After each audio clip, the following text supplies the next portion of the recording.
good to be a cynic, and better yet, to be a contented cat, and it is best of all not to exist at all.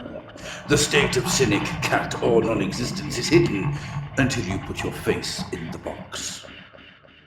Welcome to the Fluffenhammer. Roll the music. Every man lives, not every man truly dies.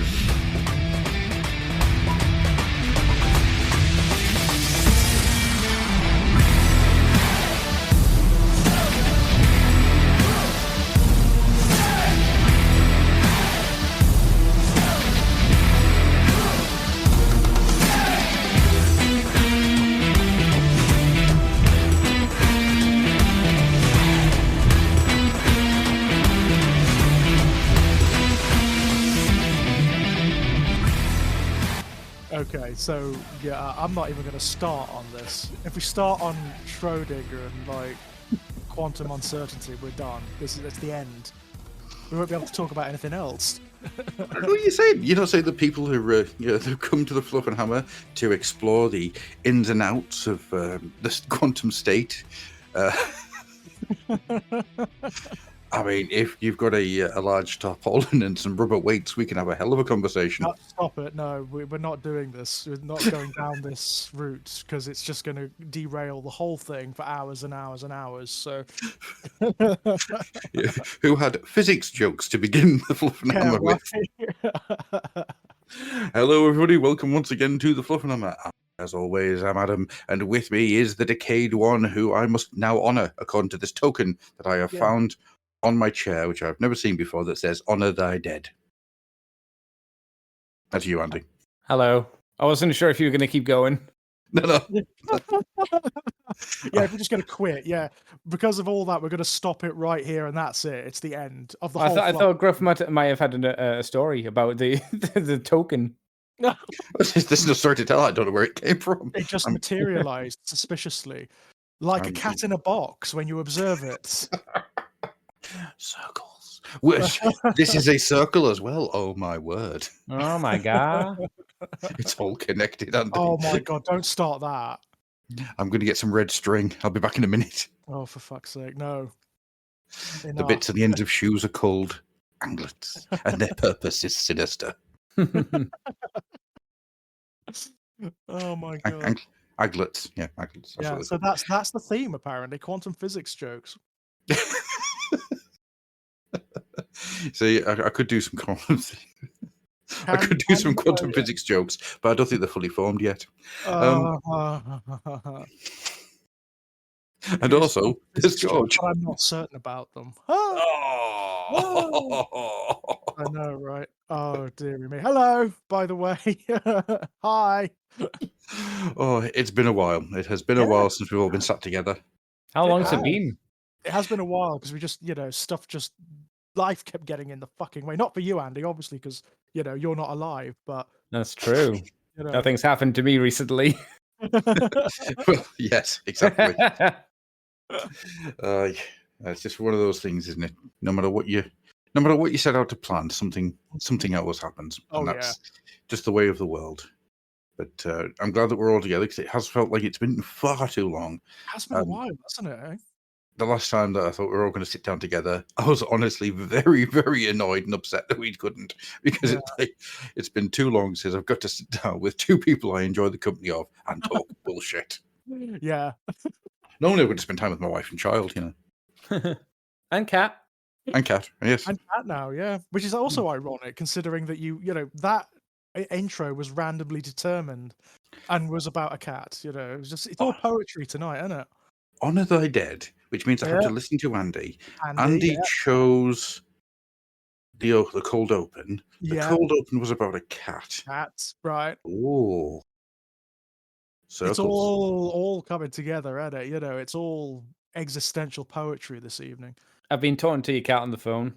Oh, is that what it is? It's really simple. I thought it was going to be Slaanesh tonight, not Zeech. Well, don't worry, we'll get to the arcing jets of Slaanesh in due course. But let's find out what we've been doing. as I say, it's been a while since we've all sat down together. Let's find out how everyone's been doing, what they've been doing. Has anybody been up to anything really fun in the hobby, or not in the hobby? But I can imagine that Andy is going to have lots of conversations on Sunday when he records Moonbase 2 about the first ever Centaur Transformer when that gets released. Oh yeah, Or whatever it is, the Power of the Prime. Primes. Yeah, the what's he called? Oh. Which Prime is it? I don't know. I know who you're talking about, though. But he's I talked big about and him a couple of weeks ago when he was revealed. Did you? Yeah. weird and interesting looking. Sorry, just went. Oh, I'm sorry, Andy. It's a neat. It's just, Onyx Prime. Onyx, that's it. He's just got a really boring color scheme. That's the problem with him. If Just they, brown. I mean, like, what they should do is a pretender version of him that has Shockwave inside. If they're going like with the IDW stories, It's not a pretender, but it still has Shockwave inside. It's just you transform it, there's just like this Shockwave attached to one of the joints. It's like, that's a bit weird. But anyhow, hobby wares. What have people been doing hobby? oh my god. Well, we'll get to you. We'll get to you, George. We'll get to you. Don't worry, we'll get to you. Myself, I have been doing a lot of deodorant cap dioramas. I've done a Gene Stealer, done an Eldar in a Wraithbone prison. And this week, I found I had a broken Warhammer Quest door. Oh, hello. So, you know how your brain just comes up with ideas, and you think to yourself, "Oh, I can't use that door in Warhammer Quest anymore because all the tabs have snapped." So, I've been working on a ruined realm gate. Oh, that's ace. And what's cool about it, if you turn it round, oh dear. you've got Oh, purple on one side. Oh, that's all wrong. You don't want to be anywhere near that. That's all shades are wrong, isn't it? If I put it sideways on, you can see how gribbly the things are coming out. You do not want to be near that. So I'm quite pleased with that. I remember those doors. That's an old miniature, isn't it? 1996. Yes. Oh my god. I'm lucky in the fact that I don't need to worry too much about it because I have 2 copies of Warhammer Quest in a single box. 96. God almighty. The year Resident Evil came out. Are they still making realm gates for AOS since the realm gate wars is kind of over since first edition's done? I think the realm gates still exist. They're still like a significant part of the mythology. But the models aren't being sold now, are they? No, I don't think so. I don't actually know. Because that was a big push. Because that was the big whole like you got to capture the realm gates part of the gameplay. Sell this terrain or something like that, maybe. I'm just gonna have a quick look now because, as far as I'm aware, they never got taken off. No, because they're still significant, aren't they? I mean, like there's still like major plot points in AOS. Yeah, I mean, Gotrek keeps going through them, usually drunk. They use one in the Slaves to Darkness book recently to explain where Archaon has been. He's been fighting to reclaim the one that leads from the 8 points to Shyish because Catacross managed to conquer it from the other side. Huh. I do believe. Andy is correct. They don't sell them anymore. No. High Elf Realm dice. That is a surprise because they are still profoundly significant. Yeah. They're not part of the gameplay anymore, so they're worthless. I mean, they're still really nice scenery. So that'll be the GW mentality. They're not part of the game. Who's going to buy them? Yeah. No. Unfortunately, you might be not far off the truth on that one. Yeah. You can still get the Shattered Dominion bases though, for fuck's sakes. Which ones were they? So they were the bases that came out for, I think it was the end of first going into second, and it was the textured bases that make it look like bits of broken Sigmar City. Oh, nice. And I've never liked them because they're one thing. Oh. No, I mean they're fine for what they are, but they are one thing, and you can't do anything else with them. Yeah. And they're expensive to make an entire army for. Very much so. Very much so. Because, like, what, do you get, like, 10 bases, and it's, like, 20 £5 for the box or something like that, or 8. I wonder if they've dropped the price on them, actually. Let's have a look. 26 for 25 and GW 32. dropping the price. Get out of here. Unlikely. You get 40, GW still 25 and 30, 32s. Okay. Yeah, GW sale premium product. They don't do sales. They don't do vouchers. Never have done, apart from when they did. Yeah, I was going to say, one of the really fun things about scanning stuff in for the Heavy Metal galleries and stuff is every single time I find a new store opening, and then you have the cutout vouchers, and you have the buy 3 blister packs, get 1 free. Oh my god, yeah. Yeah, like 25%. You don't get that now. Jeez. They need to bring that back, man. I do remember. Do you remember when they used to open a new Games Workshop somewhere, and White Dwarf would always have those 50% off, 20% off new stuff. And I remember going to the first one I ever visited, which was the one in Derby on Sadlergate, and we couldn't get in because we thought as my parents, because I was very young, I was only like 8, as my parents and I were wending our way through Derby, we thought, is there like a rock concert or something going on? And it was the Games Workshop. It was the Games Workshop, the newly opened that day Games Workshop. The queue was all the way through the city centre. It was a bonkers. And the rats came from the sewers like roaches and infested the lands. It's like in Nosferatu when he lands his boat on the shore and the rats come forth. The rats can hear a sail on. Either that, or it's like the beginning of 4th ed AOS, right? You know. Yes. Yeah. Skaven burst through. Yes, stale items. Buy multis packs of blisters. I still remember getting, because we didn't join the queue because we went the next day because it was crazy. You just couldn't get in. But I still have this vivid memory of like us following the queue round to the very small store. I mean, it's only tiny, and like guys coming out with like backpacks just stuffed full of copies of Warhammer 40,000, because of course that's what you would do, because you'd get all sorts of like deals off and whatnot, you know, sometimes 50% off these things. Obviously you would buy the big box sets, right? Oh, absolutely. I remember going to the Newcastle store opening. Which one? Because there was 2, wasn't there? Was there? Right. The original one.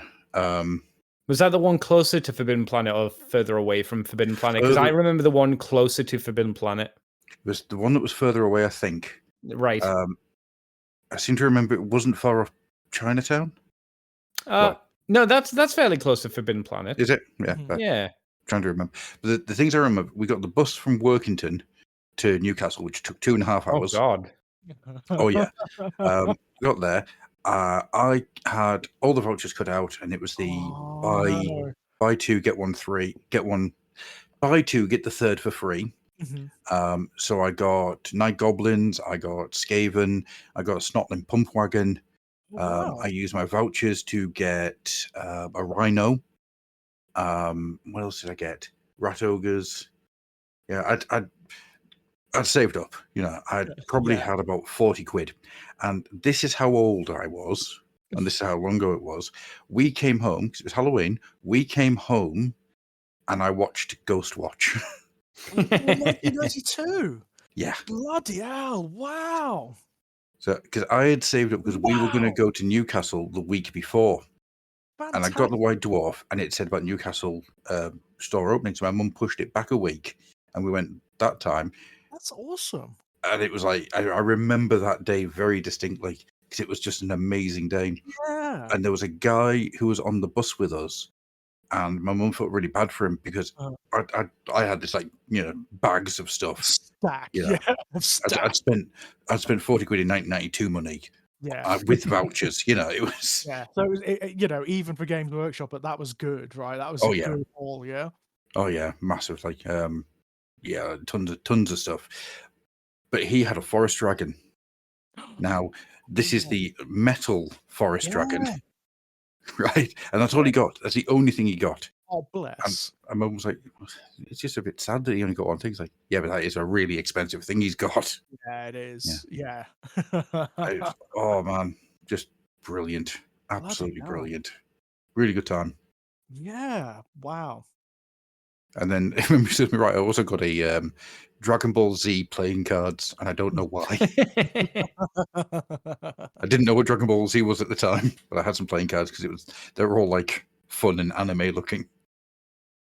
The only time I had like an equivalent experience is when they were running some sort of worldwide campaign, and it was when it was in the early 90s. It was when one of the Realms of Chaos boxed sets had come out, you know, the new book and everything. It was the one where Archaon was introduced, you know, when in that Champions of Chaos book, Yes. separate from the main book. You had to buy like the main box set, and then you had the Champions of Chaos book that had all the characters in it. That And would I be 5th into 6th. That's right, yeah. I got the Champions of Chaos book and Egrim Van Horstman on Baldros.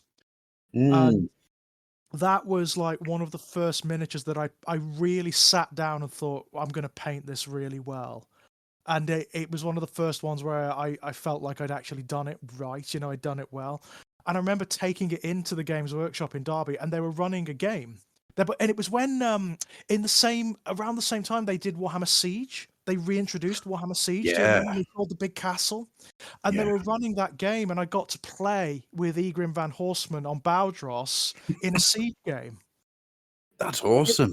Awesome fun, because I'd never really played the fantasy battle game at that point, you know. So it was a real they were showing me how it worked and whatnot. And I remember like I didn't even know how to play, but Egrim on Baldros at that time was fucking nightmare. He was like you could only take him in special. Like you really shouldn't take him in a normal game because he was just unbalanced everything, you know. Chaos Wizard on a dragon, level 4, that could cast one more spell than he was normally allowed to. Yes. Just a monster, right? Absolute friggin' monster. I want him back. I want them to bring him back. No, Kemler first. Yeah, Kemler first. Kemler definitely first, yes. I've got an entire idea of how to bring Kemler back, which I'm tempted to say here, but I know if I say it, it'll happen. So I want to keep it for myself. As per usual, yes. Anything you say or want, Adam, it gets out there, doesn't it? I've got Do you this ever think entire idea. Kemler made it out with the old crone from Kislev, whatever her name was? Ulrika. No. No, there was a I can't remember her name. I know she's a DLC character for Total War Warhammer. She's like a Kislev leader. She's a crone, summons tree people as well. Oh, yeah, sorry, I was thinking of the Kislevite vampire. Oh, God, what's her name? You said Ulrika, so you were thinking of Gotrix and Felix. Yeah, but Ulrika ended up being in the End Times. Oh, good for her. Yeah, Neferata calls her. She calls all of the vampires from her bloodline to her in the End Times. And one of the leaders ends up being Ulrika. Yeah, the other one is this 16-year-old girl who is incredibly good at kung fu and kicks the shit out of everybody. And it's that's weird. I wonder who you are. I wonder who. Just can you not say Genevieve? Is that the problem? Can you just not? Isn't it? Yeah. Oh, it was. Yeah, it's a 16-year-old Bretonian girl. Totally Genevieve, right? Had they lost the license to the name or something? Or I don't know, because Dragonfels turns up in the End Times as well. Yeah. He's the nameless or the unnamed. Yeah, Nagash refuses to let him have his memory. You're just like, for fuck's sake. But Kemler's interesting because he betrays Nagash in the End Times, doesn't he? He declares for chaos when he sees all the crap that's going down, and he's like, actually, you know what? Chaos is going to win this. I'd better get in good, you know. Well, he's a crazy old bitch, so he just kind of buggers off. Yeah, he doesn't like Archon, so it's like, I don't want Nagash coming back. It's not just Nagash. He takes massive problems with the von Carsteins. Yeah. The resurrection of Vlad von Carstein just makes him go, fuck this for a barrel of soldiers. That's a good move, because, well, actually, Vlad's all right, but Manfred's an absolute prick, isn't he? Well, he turns before Vlad comes back, to be fair, because he kind of turns in the first book, the Return of Nagash. Yeah. Mm-hmm. He already betrays Archon at that point. Mm-hmm. And Vlad hasn't came back then, neither's Manfred. I only know that because I listened to it last year at some point. That's right, because Vlad comes back towards the end of Return of Nagash, doesn't he? Well, I think they hinted it. No, right at the very end, they bring Vlad back, and Manfred's that's right, like, yeah. I've got Return of Nagash and the End Times mixed up in my timeline. A lot happens, you know. There's a whole subplot with Isabella getting claimed by Nurgle, isn't there? And becoming Yes. like a sort of an avatar of plague and whatnot, and Vlad trying to save her and all this gubbins. Just one. Well, but I've always read that as being basically like the Romeo and Juliet movie, Warhammer, where, yeah. where Isabella turns to Nurgle, and as she turns, Vlad wakes up, and there's just this second of, oh no, what have I done? Which means that in this, Vlad gets played by Leonardo DiCaprio, and you know what? I'm okay with that because Vlad's a creep.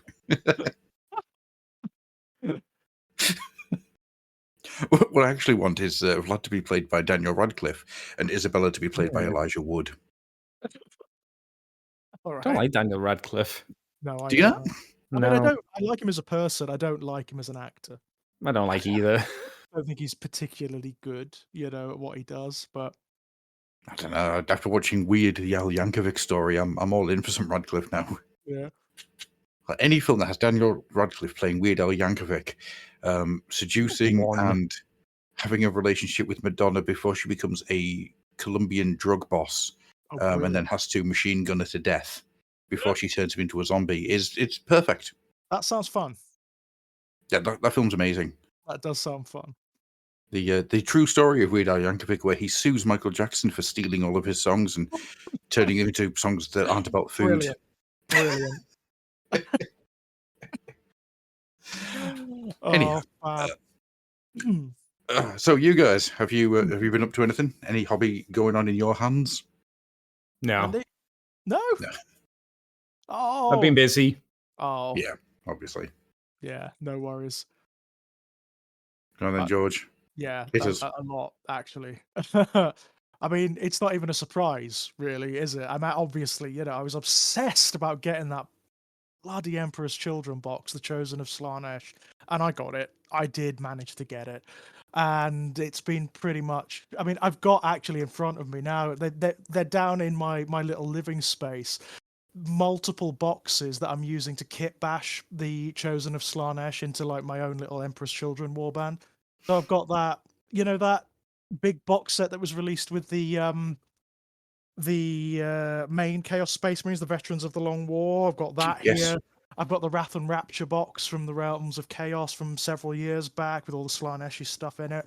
I've got that Slaves to Darkness box from last edition AOS. Bloody hell. All of those are sort of being cannibalized and kit bashed into making a fairly sizable Emperor's Children army. And alongside what's in the Chosen of Slaanesh box, I'm going to get out of it at least another 2 units of Infractors and Tormentors. So the sort of battle line troops of the Emperor's Children, 2 units of Terminators, easy, and several other characters that I can kit bash. At least 2 other Lords Exultant. So this is going to be it's going to be pretty big when I'm done. That's interesting, isn't it? How much you can just mix and match and get things, you know, all folded together to make something huge and unstoppable tide of horrendous Emperor's Children. Well, I mean, I was always saving the Veterans of the Long War box set for the Emperor's Children anyway. I mean, if they didn't release them in this edition, and they did what they've been doing for the last 5, 6, 7 editions, and just put them into the main Chaos Space Marines, then I would have done them for that, basically. Yeah. But the fact that we've had a proper, we're about to have a proper release is, I mean, it's just so exciting. I haven't been this excited for a release since forever. To be perfectly honest, I've been giddy, absolutely giddy. They are my legion. I mean, I love all of the cult legions, love the Thousand Sons, love the Death Guard, love the World Eaters too, even though I don't really collect them. But the Emperor's Children have always been the one. They've always been my legion because I love their background, I love their imagery. It's that whole Clive Barkerian thing. It's I love Slaanesh. Slaanesh is my favorite Chaos God, you know? Slaanesh for me is the most legitimately divine of the Chaos powers because he kind of reflects gods of antiquity in many respects. He's a Dionysian god, you know? And I kind of like that. If I was going to worship one of the Chaos gods, it would probably be Slaanesh because of lots of different factors. So to have the miniatures range out now, and for it, they've done such a fucking good job. They've done such a good job. Yes. I've been waiting and waiting and waiting for this, and there's always that fear that they don't, that they don't hit the mark, or that they get it wrong, or that it just doesn't work, or they miss something fundamental about the range. But they have clearly put a lot of thought into this, and they've done a lot of research. I mean, the book, the Emperor's Children Codex, which I've got, in the Chosen of Slaanesh box set. It's the limited edition with the Adrian Smith artwork on it.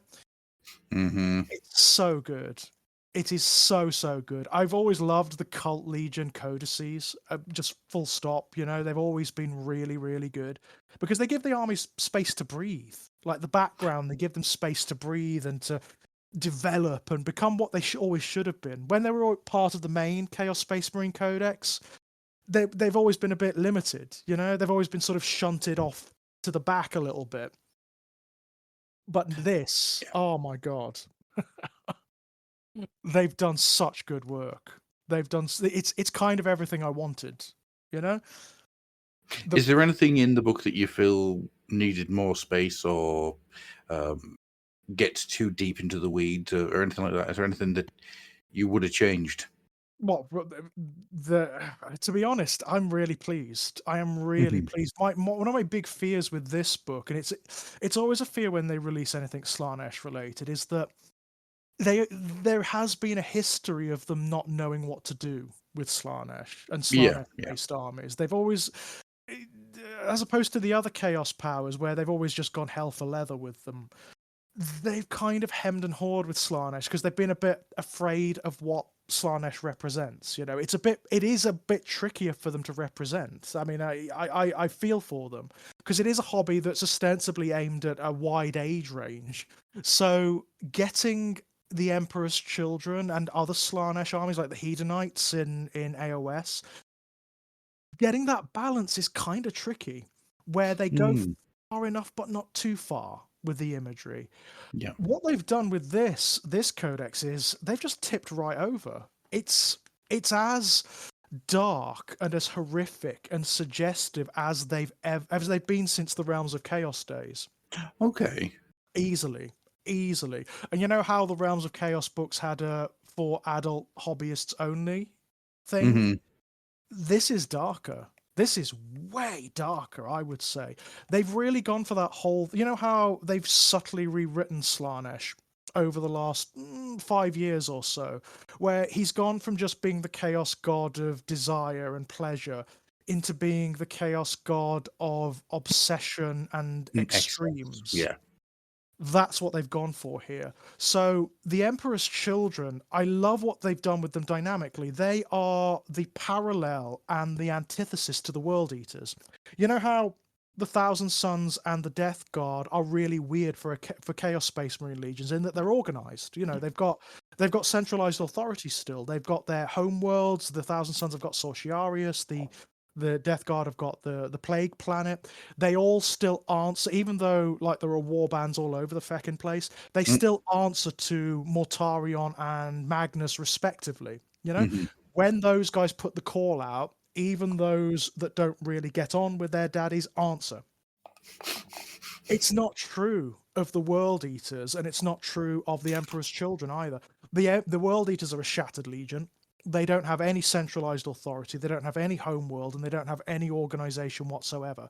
Sometimes, when Angron manifests in the material universe, they end up sort of following him in an unconscious wave, but it's not because he's calling them or because he's organizing them in any way. He's incapable of doing that. He's just like a force of nature at this point, Angron. They just follow in his contrail, because they're sure to reap more skulls and blood for Khorne. The Emperor's Children are kind of similar. They're this shattered legion of warbands where there's no centralized authority, and they're all following their own very peculiar and idiosyncratic obsessions. I mean, it goes really deep into that, how there are Emperor's Children warbands and personalities that are obsessed with particular kinds of self-mutilation or particular kinds of surgery or particular kinds of There are even Emperor's Children war bands that seek out particular kinds of interesting deaths because that's just where their obsessions lie. There's all this stuff about the drugs that they synthesize, and this is where it gets really like near the knuckle, to be perfectly honest. There are descriptions throughout the book of the different kinds of narcotics that these guys have synthesized over like 10,000 years. And they're not just terrestrial or normal drugs, obviously. They are like partly demonic, they're partly warp based, so they're drugs that are like synthesized from the tears of dying Eldari or from the death screams of Catan and that kind of thing. It's so weird and dark and unpleasant. And I don't know if Andy's getting this mental image as well, but I've just had this mental image of a keeper of secrets being put into like a giant cartoon meat grinder, and then what's coming out the bottom of it is just being sniffed up by noise marines. That's the kind of thing. It gets that weird and that extreme, to be perfectly honest. They've just taken off the filters with the imagery. They've just completely taken off the filters and gone, how far can we take it without getting like complaints? You know, how nasty can we make this? They're effectively Cenobites. At this point, they're effectively Cenobites in space. And Fulgrim is great. Fulgrim's absolutely wonderful. He is the antithesis of Angron. You know how Angron has no personality left at all, no identity whatsoever? He is just this vessel for Khorne's rage and wrath and hatred. Fulgrim's the opposite. Fulgrim is entirely himself, and in fact so utterly consumed by his own sense of self and his own ego, he doesn't care. He doesn't give two shits about his children, about his legion anymore. He doesn't even care about the material universe that much anymore. When he manifests in the material universe, it's just because he's interested in something. Something has snared his fascination. He feels as though he can get some new experience from it. And the Emperor's Children war bands kind of flock to him and they bask in his radiance. But he doesn't care. He's not interested in what they do or what they want or anything like that. He only wants their adulation and their absolute unquestioning love. They regard him as like a demigod. They think he's like a demigod of pleasure, and they follow him in this babbling rabble and just as quickly disperse again. Half the time, apparently Fulgrim isn't even in the material universe. He's in the realm of chaos, in Slaanesh's realm, seeking out new experiences. Or, I mean, this is really interesting as well. He's in other realities, some other realities that Slaanesh has access to, which is nothing to do with the Warhammer 40,000 universe or the war. Seeking out new experiences, new states of being. Yeah, it's really fascinating. It's the Blood Bowl universe, isn't it? Probably, it could be the AOS universe. It could be anything. It's kind of cool. Gambling, baby. Blood Bowl gambling. Why not, right? Why not? It's a Blood Bowl universe, but the game that they're actually playing is basketball. He'd be good at that. He's got wings and a big snake body. He'd be very good at that. Bless you. Sorry. But no, it's nasty. There's also a lot of descriptions of what they do to the worlds that they attack and what they do to the people, and it's it's nasty. They make them play Ubisoft games, don't they? That's what they do. That'd be pretty bad. But like, of all the Chaos Legions, these are the guys you do not want coming to your world. Basically, these are the ones you don't want coming to your world, or maybe you do, depending on where where your particular peccadillos lie. But yeah. It's at this point, it couldn't be much worse. Yeah, I mean, it's like you have to ask, do you want these or the Drukhari? It's like, I'll take the 6 and 2 3s. The Emperor's Children at least dress well. You seen the Eldari don't dress well? The Drukhari, no, the Drukhari do not dress well. The only thing that would make them look worse would be if they're wearing fucking pantaloons. We've got space racist here. Wow. Yeah, okay.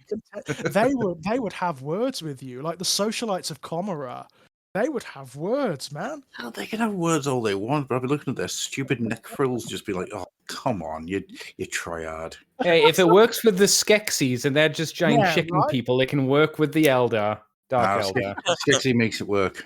How do the man. Skeksis? Is it because they've got beaks? Are you saying Yes. the Dark Eldar don't have beaks? bet That's exactly what I'm saying. I'm saying What's a that, Dark Eldar without a beak? It I ain't guarantee shit. you, like It ain't some of them shit. probably do. But and yeah, of course, Statler over in the Twitch has said, "Well, there's an army idea: historically dressed Drakari, pantaloons for all." for all. I will cut you.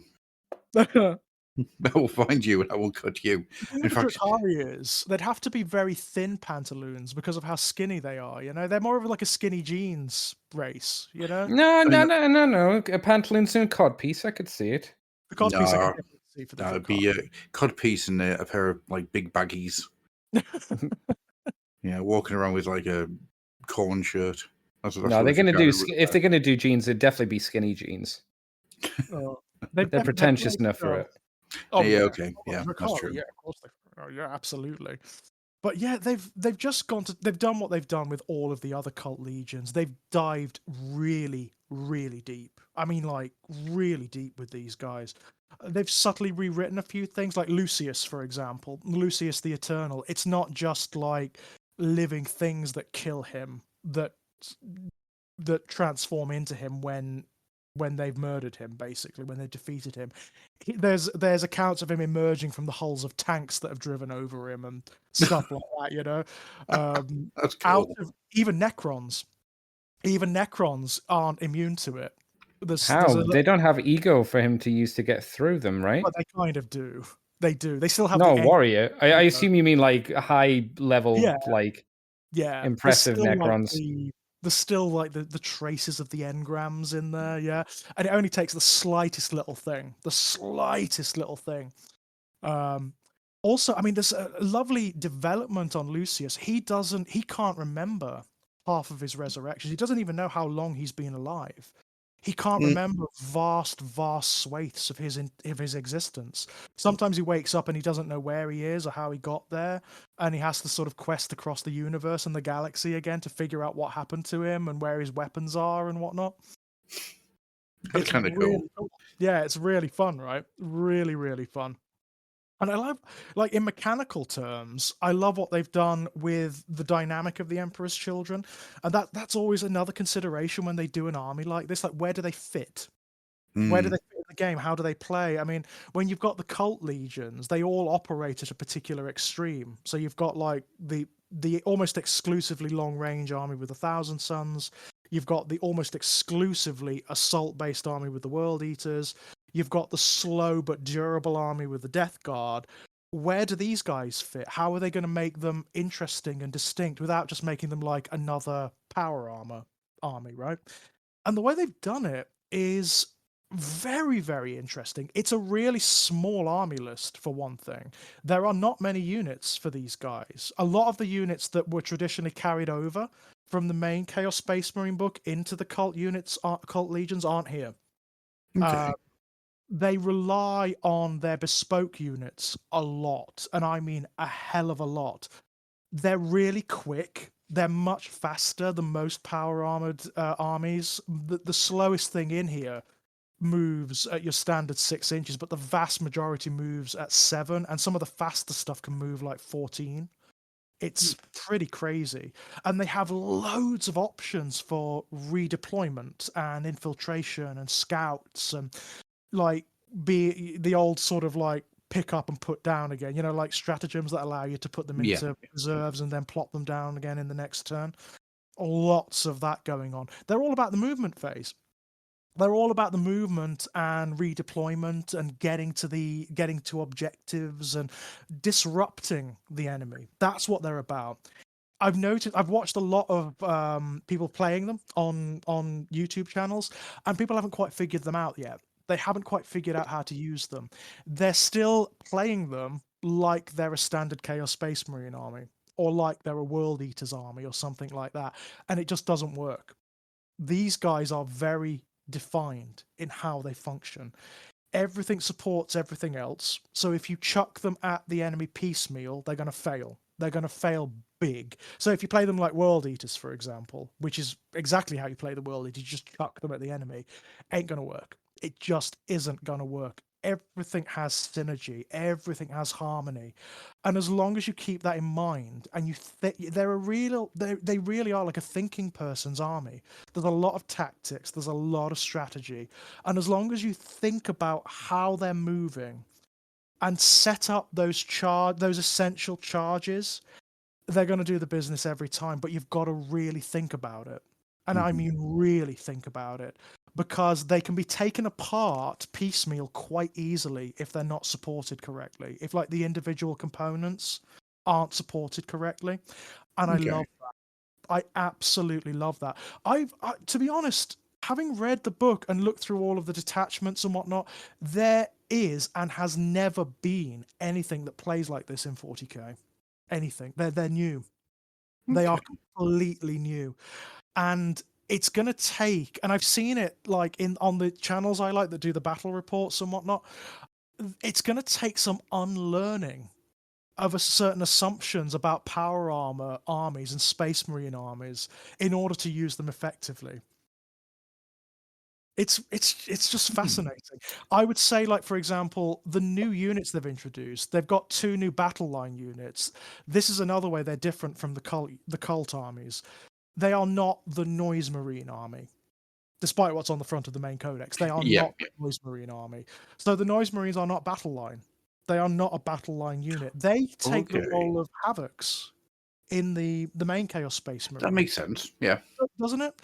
And they've even they buffed them up so they even function a bit more like Havocs. They're a bit bigger, they're a bit bulkier, they're a bit tougher than your normal Chaos Space Marines.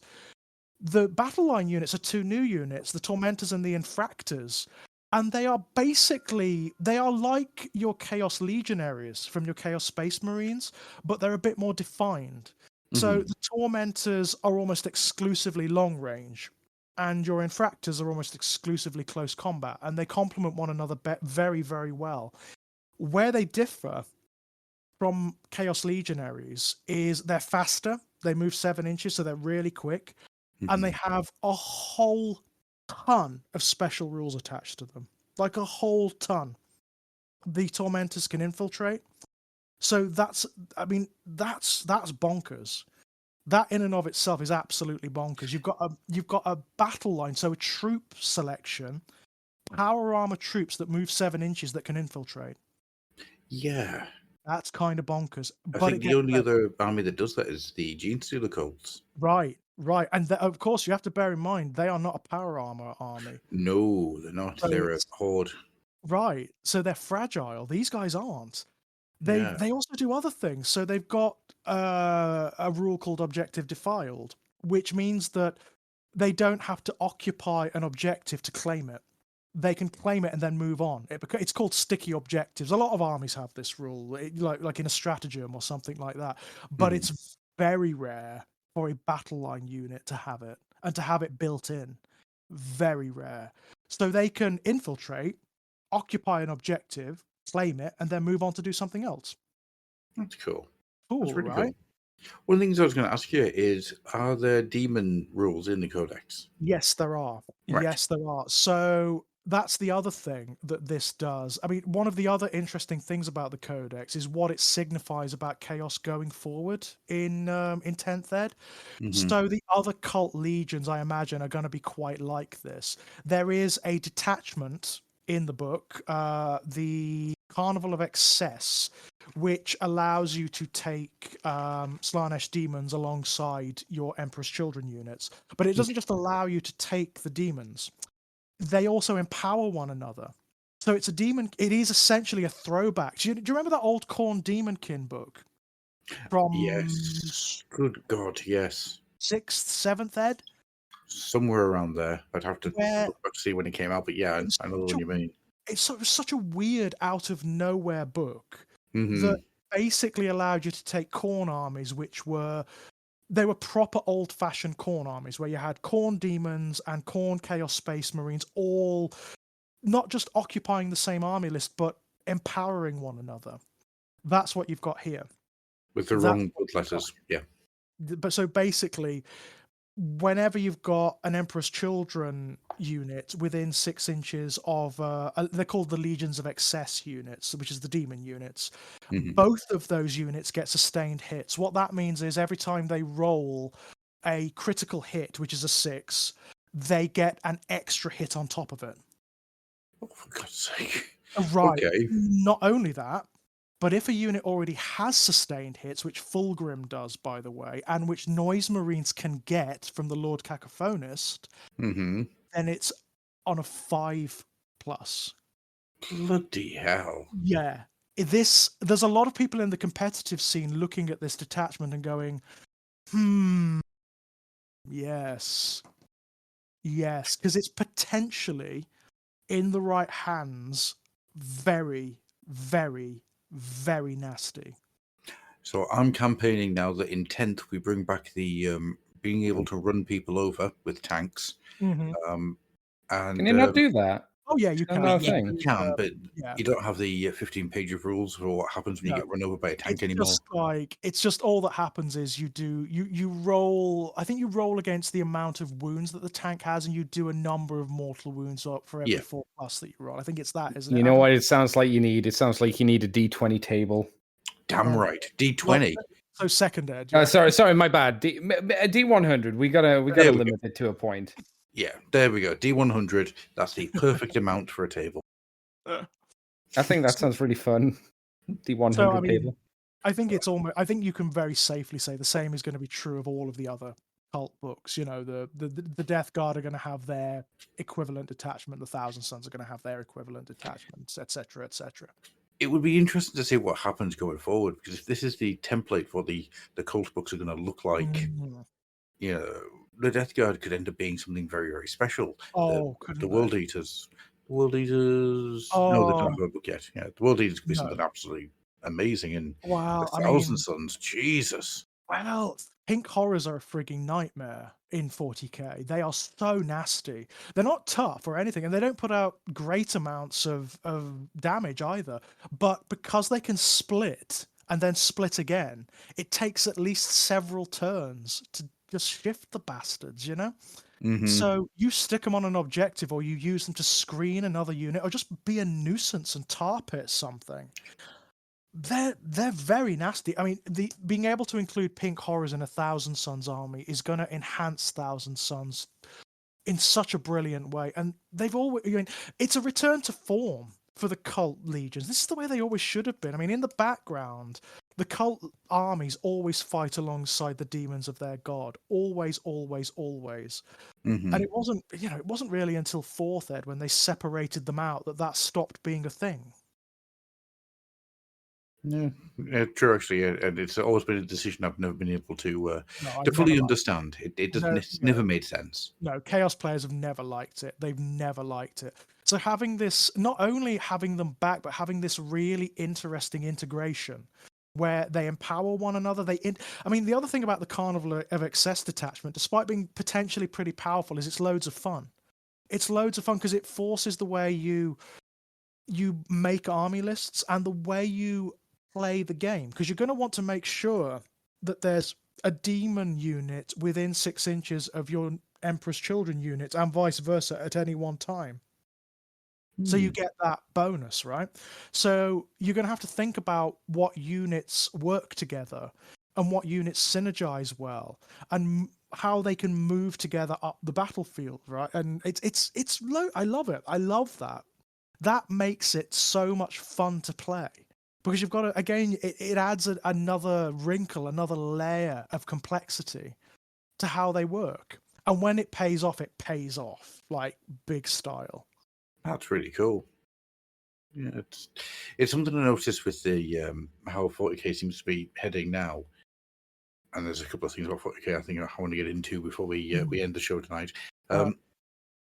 Is that they are very much trying to make each codex a completely separate thing. It's not, here is the codex for this army, here is all the stuff that every other army's got. Here are some variations on that you can play around with. It's, here is this army, it is its own thing. Yeah.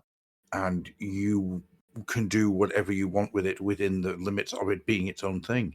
And that's a very hard tightrope to walk. It's interesting because we're kind of unlearning in 10th ed. We're unlearning basically the last. I mean, since 3rd ed, we've had the force organization chart, which I've Yes. never liked. I've always hated the force It's organization shit. chart because it's always like it's forced you to take certain kinds of armies. So, and also certain kinds of armies in 40k have always benefited from it, whereas others haven't. It Yeah. automatically Ultramarines. it prejudices the game. Never liked it. Now, that's not the case. If you wanted from this book, if you wanted to take an army full of noise marines, you just take a fucking army full of noise marines. Just Yeah. do it. And you know what? It would be fun. It would be really fun.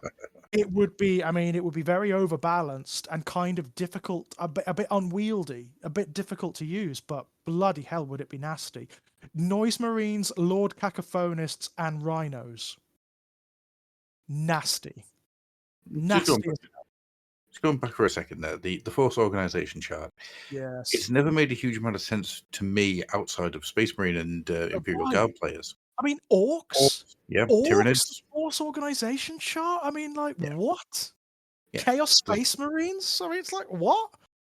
Yeah, and when you get into like the Gene Stealer cults, it doesn't make any sense for there to be a force organization chart It really doesn't. because what the hell's a Tyranid going to do with it?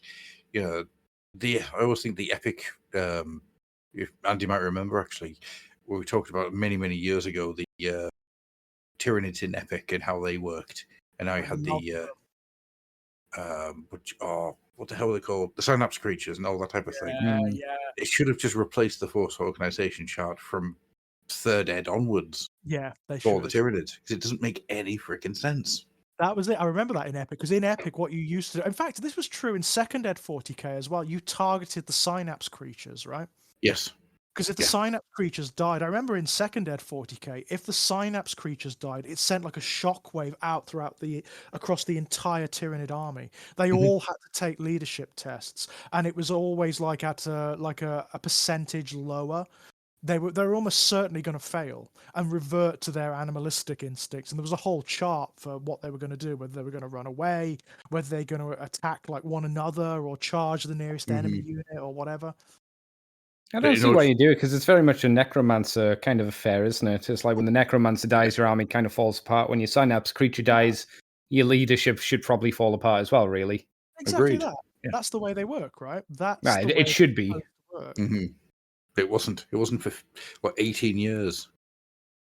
Is it because they Yeah. wanted to move away from that kind of aspect of like being kind of undeady relatable? Do you think, or do you think there was another reason for it? I think what they wanted to do was stop like forcing people to play particular kinds of armies, that, and because that also forces the way people collect. Obviously, it limits the way people collect. So opening it up in this way, it just makes it more hobby based, where you can take what you want and you can tailor your armies however unwieldy they are or however like impractical they might be. If you want to take an army like that, you just friggin' take it. I mean, back in the days when we played 3rd Ed 40k with my old gaming group, my old gaming club, we ignored the force organization charts completely. And don't which get me is how I wrong, ended with a Space Wolf tank army. they did say you could do that. They did say you could do that in the rule book, but it left you with a lot of big deficits if you didn't use the force organization chart. Because you got bonuses for fulfilling it. And they also did introduce variants as well, but the variants never really worked. They were never they were never quite baked enough to function. There were legs in the idea if they thought about it, and in every one of the codices that was released for 3rd Ed onwards, they started introducing bespoke force organization charts for the armies that better reflected the way they were organized, or not, in the case of Khorne armies or orc armies or whatever. That would have worked. That could have been fun, but they didn't. It was always just that standard force organization chart. I've always had a theory when it comes to the force org charts that the reason they went to them was to future-proof the idea for the digital age going forward. Where they released a CD that you could buy which Mhm. you I installed on your remember. computer, and you could build your army lists out of it using Whip the and Force. Snipe did a video about it, didn't they? Did they? Oh, Yeah, yeah, I think so. completely missed that one. God damn it. Yeah, yeah. I need to go back and watch that then. Ah. But yeah, they had that, and you can see how the idea would form that, you can make your army online, you can drag and drop and stuff like that. And Yeah. I think that was a big part of why they kept it. And then Mhm. the reason it got dropped, I think, was the realization that no, we want to open this up, because if Yeah. people can just do whatever, they'll do whatever, and They'll we're do gonna whatever, we're gonna sell whatever because people are gonna do whatever. Exactly that. Exactly that. I mean, Daffeth is right. They did do like because of the way the game was designed back then, every codex was just this bespoke experiment. There was no standardization at all. There was no format whatsoever. So some of them, like the Imperial Guard codices from Third Ed, actually did have their own sort of like force organization chart. They had the platoon system, but others didn't. Like it's like so some of them have to follow this restriction, some of them don't. Some of them have exceptions, some of them don't. It was an unwieldy mess ultimately. It really was an unwieldy mess by the The end. Third Ed 40k codexes were a very weird experience from start to finish. Yeah, being very small books that really didn't get into anything very much, but then No. would waste an entire, say waste, that's the wrong way of putting it, but would then use a page of real estate to do like a page on how the Necron Ghost Flayers worked Yeah. as It, a really cool uh, Imperial report. Yeah, and it- it's good stuff, but it's yeah. so weirdly placed and put It is. together that I mean, don't get me wrong. There is a part of me that kind of likes that really weird, haphazard way they put those codices together. That wild, sort of experimental way they introduce the background and whatnot. But it didn't always make for the best books. They no. tended to be very like extreme one way or the other. So you had things like the original Dark Elder Codex, which was the first one alongside the Mhm. Space Marine Codex released for Third Ed, because they were the big army then. They were the new army, and it was terrible. I mean, Yes. it was notoriously terrible because it had to be replaced halfway through the edition. Um, you had the other extreme, that frigging Elder Craftworld book, Hmm. which was there was some army lists in that people still have PTSD from, that still have like flashbacks to, the infamous Alatok Ranger table, the Ranger Disruption table, which could destroy the game before you'd even frigging started. Yes, because you couldn't place your army down. Right. You Yeah. couldn't place your army down, or it just changed the way that you could deploy, or it moved your units around, so you were screwed before you'd had a turn, before you'd rolled a frigging dice. David has just said that he thinks he still has that old CD-ROM army builder somewhere. Well, of course you do, David. Of course you do. Negative space, man. Negative space. Of course you do. Oh, he also said Third Ed Wraith Lords. Yeah, they infamously the Wraith Lords was such a pest in Third Ed. I remember this, that Andy Chambers had to write an article in White Dwarf about no, you can defeat them. Mhm. And it was like several pages long. How do you deal with Elder Wraith Lords? I'm not sure if that's a good rule set when you have to write a full article Right. explaining how you can beat them.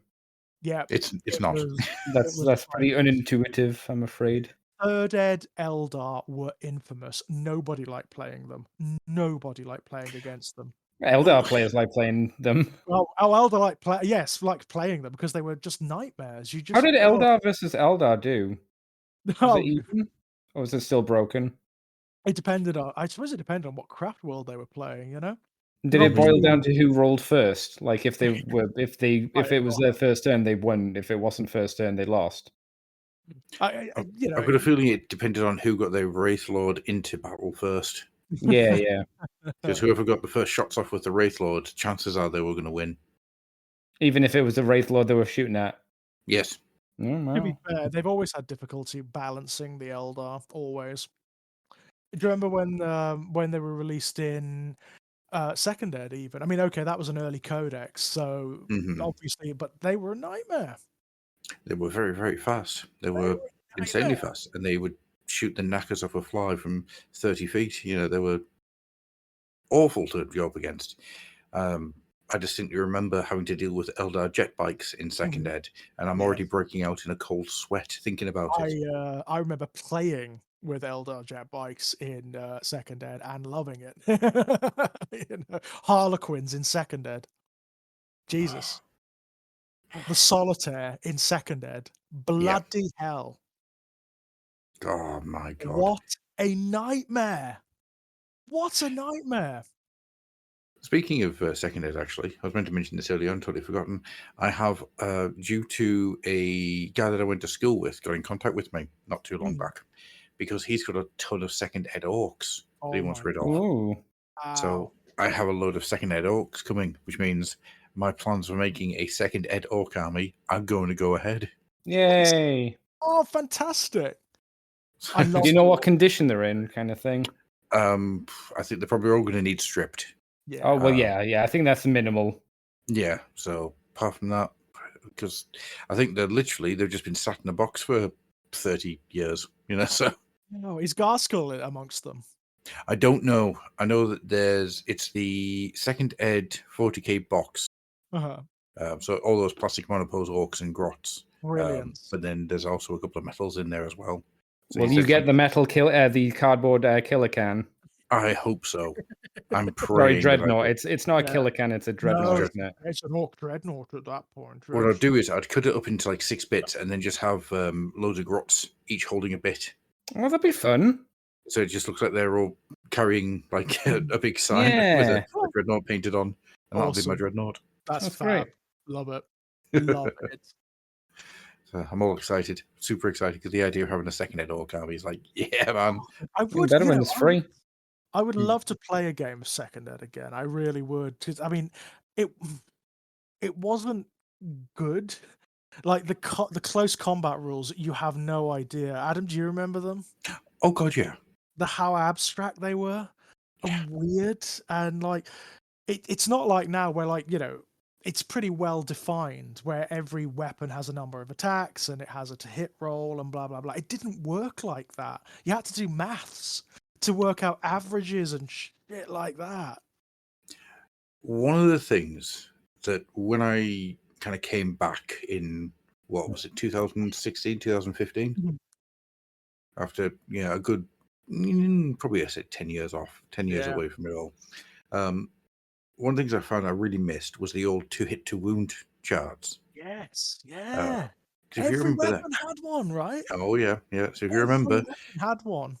you had all of these rules for the actual weapons, but then you had a big square chart that had like the weapon skill or the strength or whatever it was along the top, and then the toughness along the side, and you had to roll, and that's you had to work it out from that chart, and that's where I think that Games Workshop have gone wrong by not bringing that back. The chart. I hit on a 4+.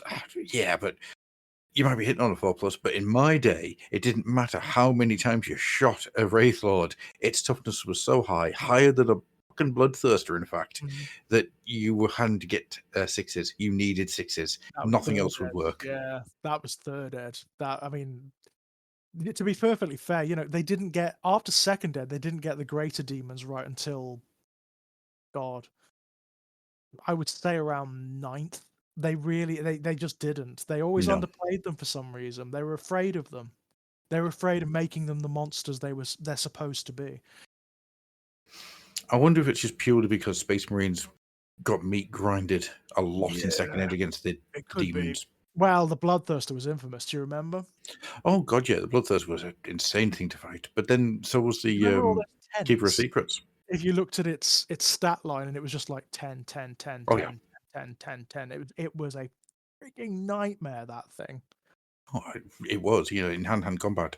Few things, if anything, could stand up. I think the Hive Tyrant managed to get close to Hive Tyrant, the Carnifex, maybe. The Avatar. Sometimes the Elder Avatar was pretty beefy back then. Yeah, absolutely. But I always remember, not the Keeper of Secrets, sorry, the Lord of Change. The Lord of Change could absolutely ruinate an army in second ed. Just sat back and just kept casting psychic storms and things. It was nasty piece of work. amazing time. Amazing. Yeah, very interesting. I mean, the thing with the greater demons in second ed as well, you could banish them really easily. You could banish them really easily. If all of the Chaos Space Marine units with their god's mark of chaos were killed, they were instantly banished. Yep. Instantly.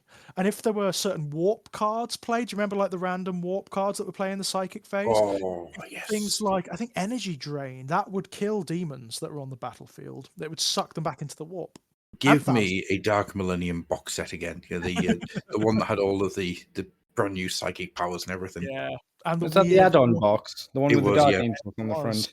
Yeah. It's the one that really formalized like how vehicles worked and how equipment worked and how psychic powers worked in 40k. It was bonkers because it had things like virus bombs and vortex grenades, and vortex grenades could end a game. Oh, yeah. I mean, I love it. I loved Dark Millennium. I'll be honest. If you played Second Ed 40k, it needed Dark Millennium because it was just so much fun. It was very difficult to organize because there were cards everywhere. Yeah, and that's what's wrong with modern day Warhammer. You don't have cards everywhere anymore. You don't have your magic items face down. Good times. Bespoke templates for every single fucking grenade and weapon in the entire game. David over on the chat was saying, I see folks ragging on Battle Magic and Dark Millennium, and I just don't get the hate. Battle Magic was great. Yeah. Battle Magic gave us Van Hell's Dance Macabre, which is one of the greatest spells ever made. One of those spells that sustained throughout fantasy, the entirety of Fantasy Battle, and still exists today. You know? Does Andy know of Van Hell's Dance Macabre? Of course no. No. Well, I know of the spell. I just don't know what it did in the original game. Oh, we just made the move because like undead armies were infamous that they were crap at moving. They were just dead slow. Yeah, because in Total War it works a bit different. It ups your attack and your defense, I think. Yeah. It doesn't increase the speed though. In Fantasy Battle, one of the big rules for undead was that they had penalties on charging and on march rules that they could do. Yes. They couldn't march, if I remember correctly, which basically allowed you an extra move in certain phases. They couldn't do it unless you cast Van Hell's Dance Macabre on them. So it was a utility spell, and it was pretty much essential, really. You had to use it in undead armies to make them work. If you had Dieter, what's his name? The guy who flew a magic orb. Yeah. You had him with Van Hell's Dance Macabre. You could make your skeletons move with his automatic spell every turn. So you get your skeletons to move twice every turn until they got into combat. Then you didn't make them move twice. You made them attack twice. Because that was the spell you could choose to either make them move or attack twice. That's right.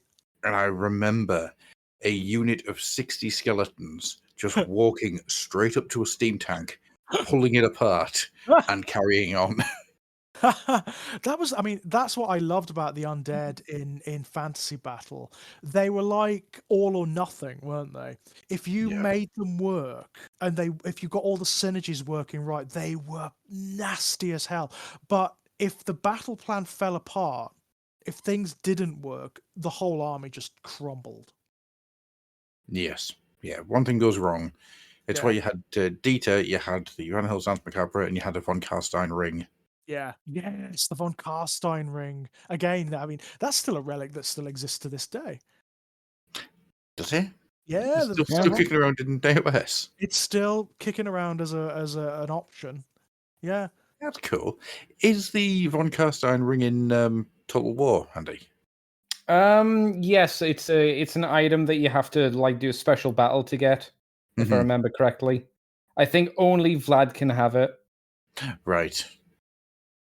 I know any high level necromancer could have it in second ed. Not second ed, sorry, in fourth ed.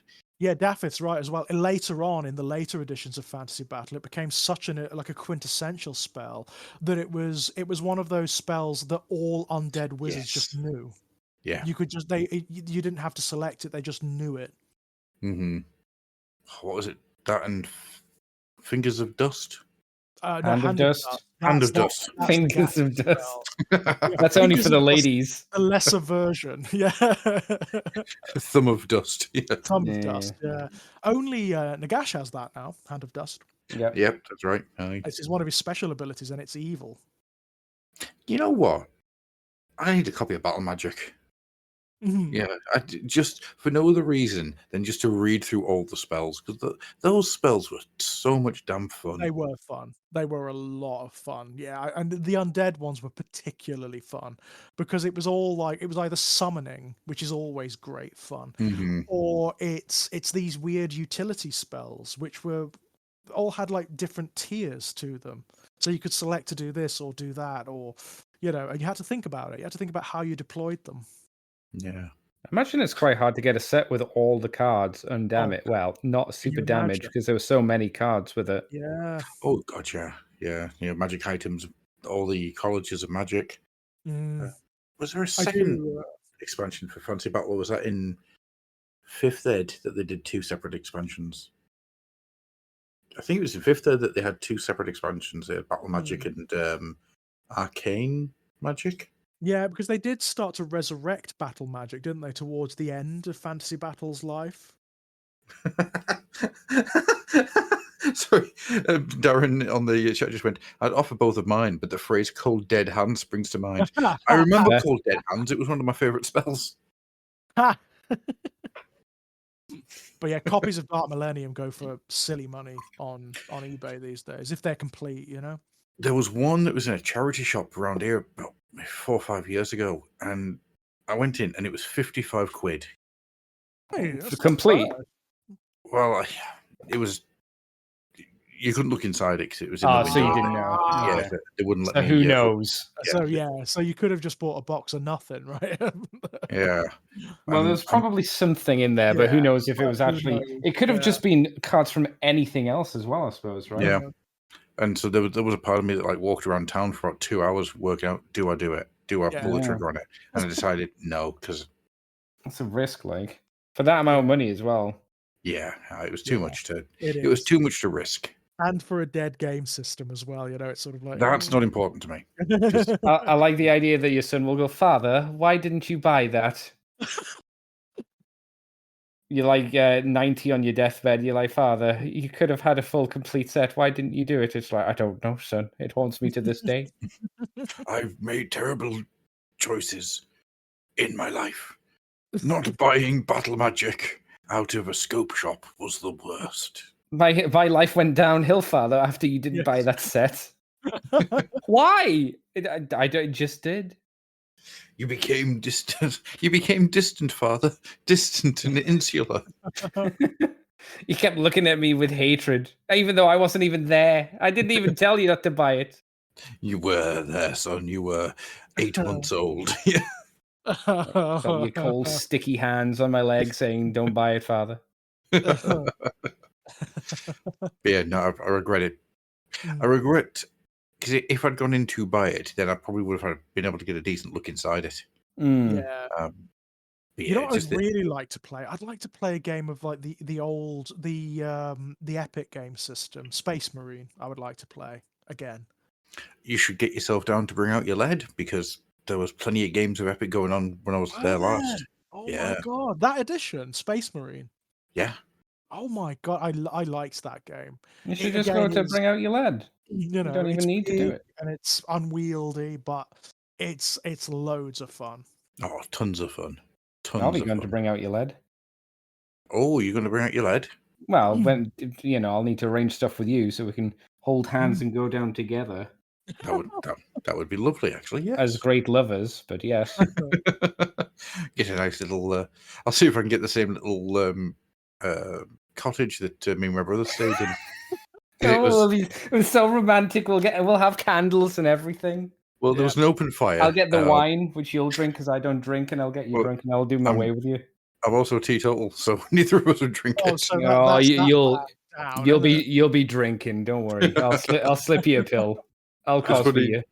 Because me and my brother, we got this really nice little cottage to stay in. Where the owner was this really nice, well-to-do, very posh woman. So what are you doing in the village? What are you staying at? we're going to go to a we're going to go to play some wargaming in a tent in a stable. Mm-hmm. Oh well, I'm pleased to hear that. I'm pleased Yeah. that How do you explain that well? How Was long it- have you got? it's not even that we're going to go do something now. It's a tabletop games from 30 years ago. Yeah. But the highlight of the entire weekend was that we got the fire going, got a takeaway from the nearest town, or whatever it was. I can't remember the town was just outside Nottingham, and we watched Shakma because my brother had never seen Shakma. It was just this amazing experience of my brother losing his mind over these larpers being killed by a murderous baboon. Ah. Madness. But yeah, no, I'm all up for organising that with you, Andy. I think. Yeah. I'm sorry, as Adam saying he wants to go cottaging.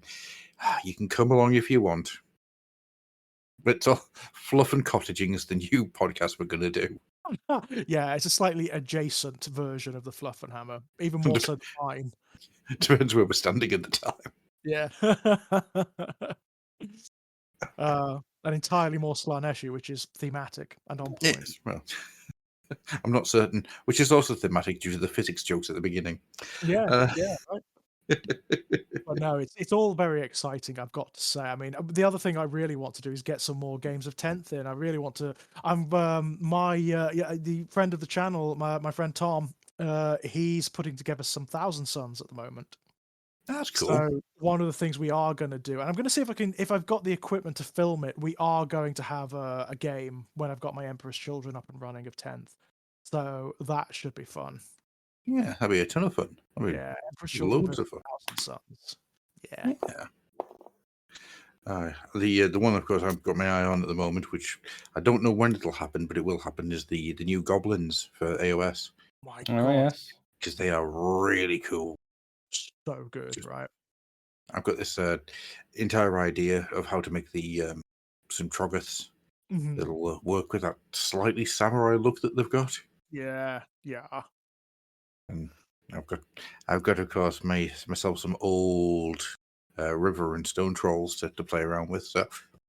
So that's going to be fun. Tons of fun. Do you have the one with the big floppy boobs? No, I don't have the hag troll. The Okay. hag, yeah.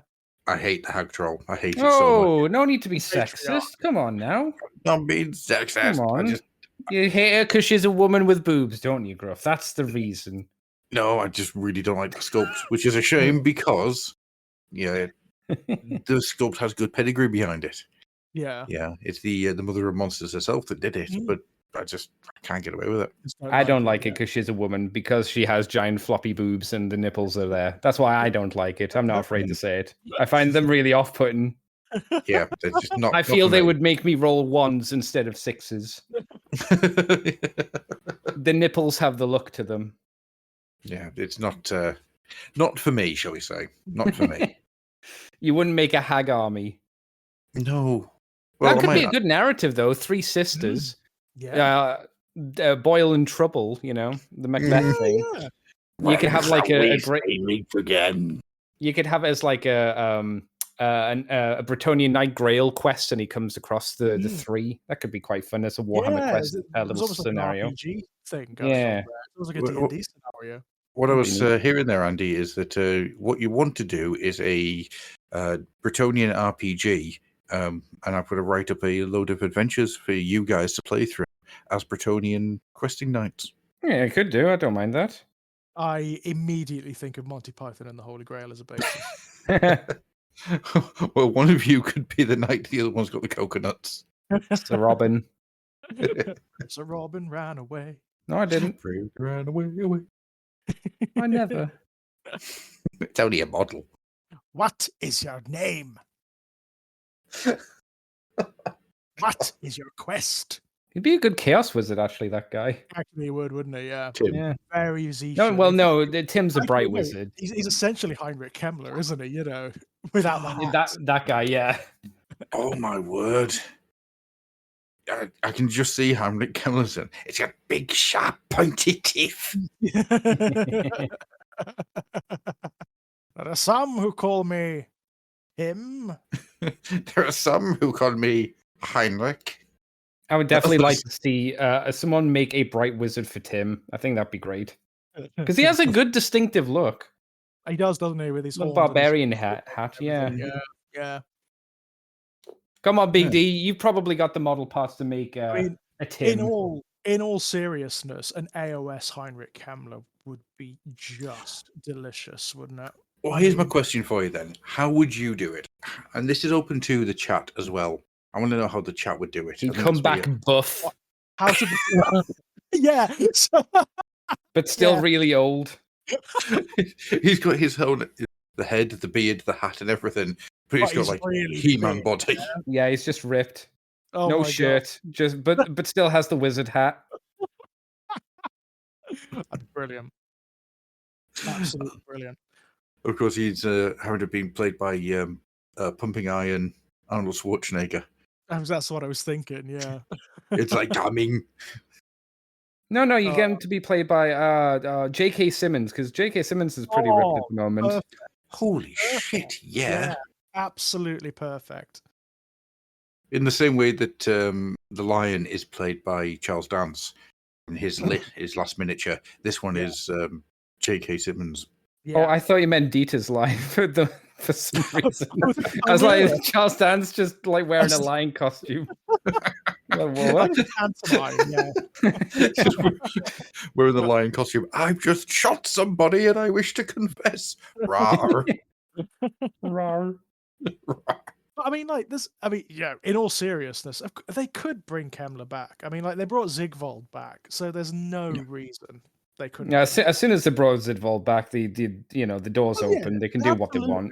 absolutely. Any of the dead characters really from Fantasy Battle could come back. Okay, this is. I'm sorry, did I just get Pavloved? You did. I'm suddenly hungry. Something just happened, definitely. I mean, the way I would see it is that Archeon, or one of the Chaos Powers, brings him back as a way of fucking with Nagash's realm.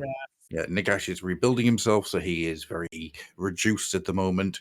So you bring back Kemmler to like as a chaos influenced death like god or something. Yeah, who is just going to come in and try and take as much of Nagash's territory as physically possible. And you just turn him into just this striding, awful, decayed, nasty bit of work. Yeah, where he walks, the dead rise, and just turn that into a rule set where, as he goes along the battlefield, zombies just spring up in his wake. Randomly, Yeah. I like that. Oh, yeah. I mean, you could just make him a mystery. Have him like wandering through the mountains of Shyish, like mad, as he used to be in Fantasy Battle, not knowing who he is or where he was. Mm-hmm. And the undead, like you were saying, Adam, rising in his wake. That's kind of fun. Yeah, that's how I would do it anyway. And of course, the story would be that somebody brings Krell back, but Krell's not, of course, the just the skin and just the bones and armor that he used to be. Krell is more of a spectral figure this time round. Why not just bring him back as just a proper warrior, like he's reborn as an actual blade of corn? He was dedicated to chaos, so he'd be a chaos character. Yeah, but that could be neat. And then you could have a story where he dies again, and then they bring him back again. But I like the idea of Krell being a spirit that haunts Kemmler. Yeah, this powerful, chaos-infused shade that is just basically hanging around Kemmler and just pushing him in the right directions, pushing him where Chaos Powers want him to go. Is Krell meant to be coherent? I assume because he was a follower of Korn, it'd just be like drooling, screaming at Cam, like probably true. Yeah, kill that squirrel, stomp it. At that point, yes, he was. But I think pick up the bunny and squeeze it till it smushes in your hand, and then lick the blood off, offer it to the blood god. It's like, no, I don't want to kill the bunny. I'm spending too much time licking guts off my fingers. Well, why won't you let me just go over there and raise some zombies? Blood for the blood god. Squirrels for the squirrel throne. That's not the saying, and you know it well, Krell. Stop it. Stop it now. Bad Krell. Just like hit him in the face with a rolled up newspaper. Bad Krell. Stop making a mess in your bed. Can you or do people smoke the goblins? Because you know how they're like made of mushrooms now. Yes. Has anyone like kind of, got a goblin, mulched them, and then smoked them to get Or high? made them into brownies, maybe. Or Yeah, something I mean like that sounds like something the citizens would do after the Hedonites told them it would be pretty fun. Yes. Hedonites would definitely do it. I Oh, mean, yeah. my God, they would definitely do it. They And they're would made of I am- mushrooms, and the mushrooms are definitely poisonous. Yeah, they'd go for it. They'd love it. I am loving the idea of like Kemmler after a battle with thousands of dead goblins everywhere. This new version of AOS Kemmler that we've got, just rolling up and ripping off a fat gobbo blunt. Just Kemmler, the weed dealer, goes around with a cart of goblins saying, "I've got goblins for sale." hey. He's fallen on hard times since his resurrection, obviously, and that's how he's making ends meet. I have literally just had the mental image of like Techless just going up to him going, "Hey man, I got these cheeseburgers, man."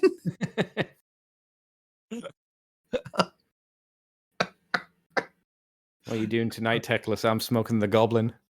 Gonna rip me some fat goblin blunt, man. Smoking the goblin. That is I mean, that's almost like a euphemism for like real life drugs. Isn't it? The biggest high would be because there must be like a really powerful mushroom goblin shaman, right? Like a named one, right? Yes, Skazgrit. You could have a story of like assassins hunting him because they know he would make the most money to be mulched. For he is the oldest, highest form of ecstasy.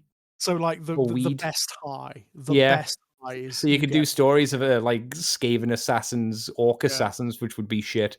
Or again, all trying to get him. Like Hedonites seeking him out to get the ultimate high. You know, they would Yeah. absolutely go for that. Well, obviously, he wouldn't die because he's a named character, so he'd mushroom them. I think that could be a fun story. It'll be Thankwall that be after it. Yeah. We know that Thankwall's got some serious substance misuse problems. Oh, doesn't he just? I mean, isn't he like part of him is even like mutated into warpstone, hasn't it? Because he imbibes it so much. Apparently so. It's like, oh god. Have you ever done like have you ever drawn an image of like Thankwall cutting like warpstone dust? Like cocaine. Yeah. That could be a fun little image you could draw while bored at work. That sounds like a damn good plan. Cutting lines of warpstone dust ready to sniff. I've also just realised that smoking goblins is a shit version of chasing the dragon. Yes, it is. Yes, Isn't it it? is. Yeah, Yes, it's the lesser version, isn't it? Yeah, lower level version of it. Come on, chase me! Come on, chase me! He's on a little. He's riding along in the front on a little pump wagon. Oh, you'll never catch me! I bet you any money Thankwall has got somewhere about his person a snuff box that's full of powdered warpstone. That he just and just sort of like has a little bit of a snifter, you know. I mean, snifter, licks it. Yeah, straight into the eyeball, that type of thing. Puts it around the rim of his butthole, you know, the usual. Yes, Bone Ripper, lick the warpstone. Some warpstone suppositories just to get it into the blood faster. I'm old, Bone Ripper. I can't reach back there like I used to. Bone Ripper, single tear down his mutated face as he's got a special hand to push the suppository in. Just one tiny little hand with a long.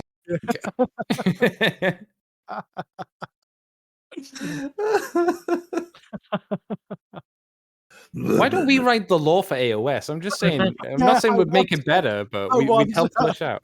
We'd flesh out the lore, that's for sure. Oh my god. Oh my word. That's Oh my god, I just realised that the brood terror, sorry, for the new Skaven army, it does have a little guy hanging out of it with one tiny arm. Yeah. It does, you're right. Yes. Oh, he's the poo pusher. Oh, there you go. It does. I wish I was dead, I do. It's a living. Oh my god. Just because you said that, Andy, I was trying to explain the 2012 Flintstones comic. Oh. And how that is like legitimately one of the greatest comics that's ever been published ever. It's surprisingly good.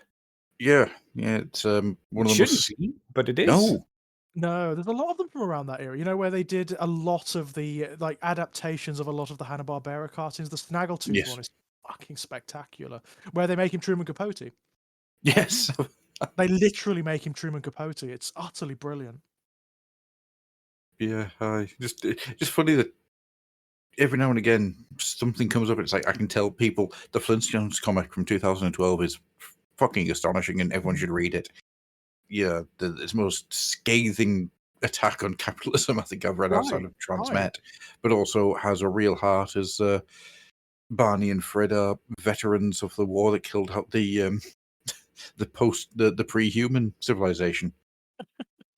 Just the shit. I just noticed. I was just looking at the image and I just noticed the eyebrows on the Noise Marine. I quite like the little heart and arrow that Andy's put on that as well. That would be a good symbol for an Emperor's Children warband, don't you think? A little arrow symbol. You could like mold that really easily, couldn't you? That would work really well.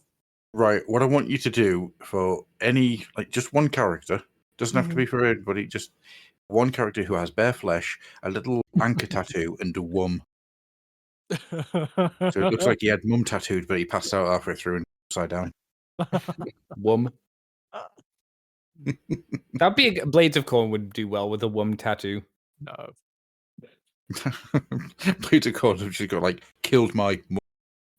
And like for like Maggot of Nurgle, it'd get infected, wouldn't it, and just become like a mass of sores and whatnot. So it probably wouldn't work very well. I think you could have Nurgle tattoos where it looks like they've been used for years, so they've kind of turned into a green smudge. Yes, that would work. Or the kind of bluey greeny smudge that you can sometimes see down the pub. Nasty. I'm really liking the idea that basically a tattooed Nurglist is exactly the same thing as somebody who goes to Claire's Accessories because they both have ringworm. It's one of those stories I couldn't stop looking at was a lot of kids that go to Claire's Accessories get their ears pierced end up with ringworm. That's lovely. It's a bit of a weird thing to happen.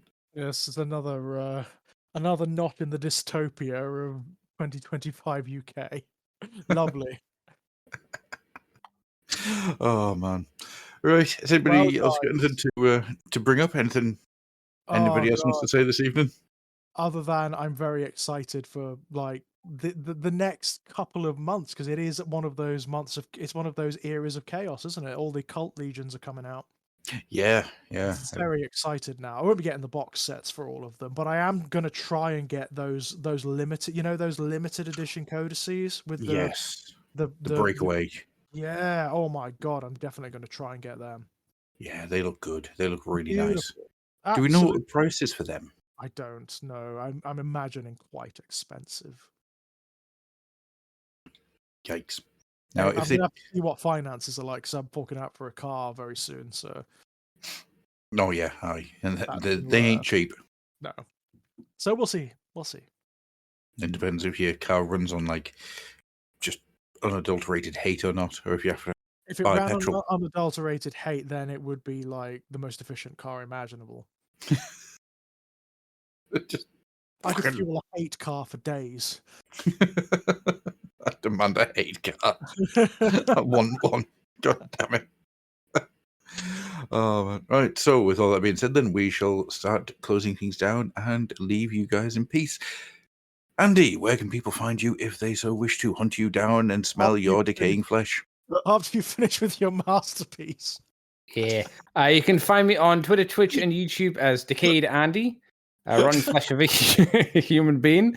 I stream, I play video games, and I'm on the Moonbase 2 podcast as well. Excellent stuff. And George, where can people find you if they want to write Satanic Rite? They can find me over at the Strange Playgrounds website. You can find all links to all of my published work there, all of my short story collections and whatnot. You can find me over at Exaggerated Energy on YouTube and Our Lives in Horror. You can find my non-fiction work at the Ginger Nuts of Horror, the My Life in Horror series of articles. And at Arrow Films, if you get the Hellraiser Blu-ray set, the Quartet of Torment, myself and my colleague Kit Power are on the Hellbound disc on the featurette Hell Is What They Wanted. And that'll do, I think, for this week, for me. Andy, you should get Andy doing this every week. I think this should be a theme.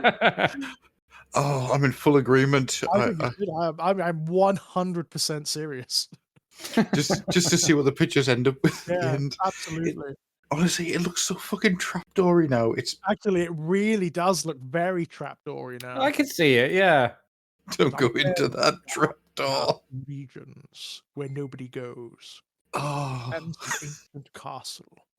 it's so, I don't want the show to end. I just want to see what else Auntie makes now. That is a very happy Sonic Blaster, isn't it? It's having a Slaaneshi day, isn't it? Yeah, it's screaming. It's enjoying itself. It looks like it's screaming. It looks like it's screaming because it wants to go faster. That's what it looks like. Yeah, more carnage, more noise, more death. Wee more.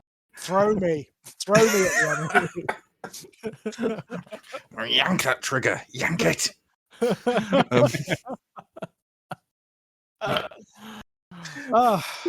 side face. That's it.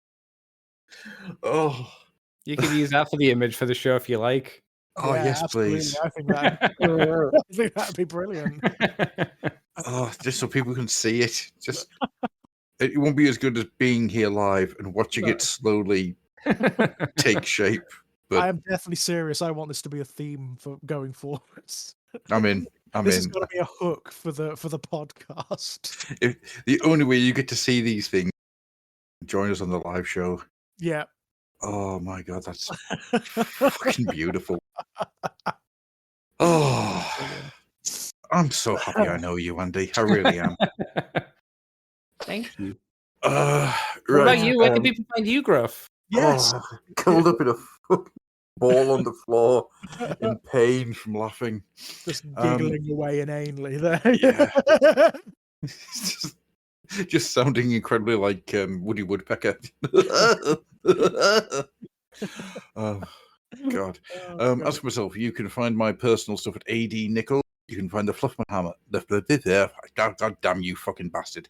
You can find the Fluffenhammer at the Fluffenhammer on Discord, on Blue Sky, on Instagram groups for the time being. You can find my two books now. The first is Pig Iron, a creative walk through a fractured brain. And the second one is Under Stars Desolate, the first part of my horror skirmish RPG game, which had a couple of problems coming out, but is now all fixed. So buy a copy and you'll have yourself a good time. Well worth your time, guys, by the way. Yeah. I've had a few people get back to me about games they've been playing, and they've really enjoyed it. They've said they've really enjoyed themselves. Oh, that's good. Yeah. So what I'm thinking I might do... We need Say to again, do sorry? one. Fluffenhammer. Oh yeah. I'm all up for doing something like that. That'll be a ton of fun. What's going to happen because of the feedback I've had? Because questions have been had because of issues with that first 10 copies that sold, which that removed some years off my age. I'm sure of it. What I'm going to do is I'm going to try and do a magazine twice a year. Which is going to add to it. So Interesting. be a free. Yeah, just getting supplements out there so you get more creatures to fight, you get more gang rules, you get more items, you get all these type of things, scenarios and stuff. Yeah. Yeah, and then cool. I'm aiming for 2 a year. We'll see how that goes, and then compile them into a compendium at some point in multiple books. So yeah, all good. Yeah, I'll read that later. It's a Slaaneshi disco that's going on here. Yeah, I'm completely and utterly derailed my train of thought there, and for some reason it's. I've got Electric Six in my head now. It's Fire in the Disco. Yeah. Gonna take you to the gay bar.